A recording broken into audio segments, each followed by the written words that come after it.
They did. They took something from me that wasn't there, never theirs to take.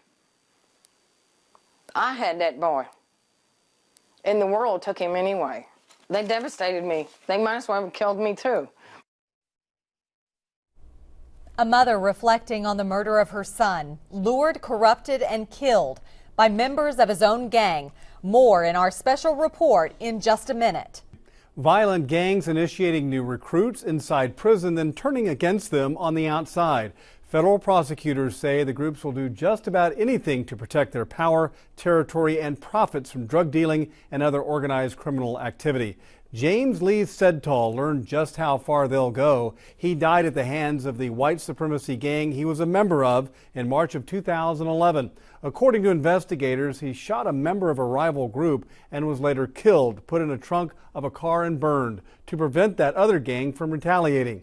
Sedtall's mother is sharing her story of pain and anguish to reach out to other parents and warn them of the dangers of these violent groups.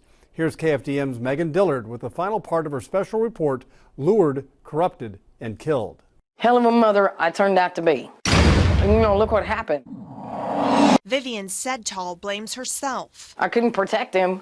I'm not a good mom at all. An admission of guilt. They shot him in the head. For a son. They shoved him in the trunk for 2 days. Killed by members of the same prison gang. Then got scared, then went back, set the car on fire and put it out in the middle of nowhere. A hit.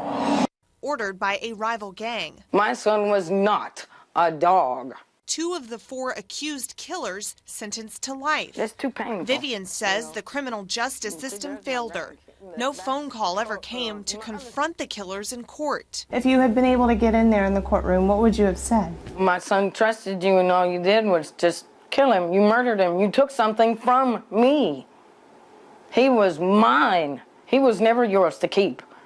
Her son began pulling away, taking the wrong path years before his death. He served time in Burnett and Jefferson counties. When there's 5,000 men locked up together, they don't act like monks.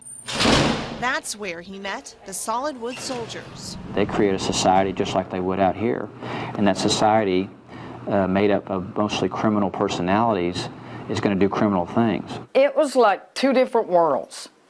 He didn't speak about this one, nor did he speak about this one. It was his life as a prison gang member that ultimately led to his death. Shot, killed, burned. So, well, I guess you'll just have to burn him like they did. Finish the job and give him to me then. She has what's left of her son here, close by. His ashes, his watch. Oh, he always ended it, but I love you. And his letters. He's in a Larry Guest unit. All these are from Larry Guest. A link to her son, memories on paper. Last one he gave me. More memories on a wall. Because he knows I'm a nut for butterflies. Butterflies, her favorite creature. A symbol of transformation. Something her son was unable to accomplish. I just don't know no other mom wants to go through that. Now, it's important to note federal prosecutors and those who work inside prison to prevent the violence say most of the groups target their own or members of other such organizations and not the general public. Now, to read more about Megan's story and to view her 2 previous special reports, go to KFDM.com. We'll post tonight's story shortly after the newscast.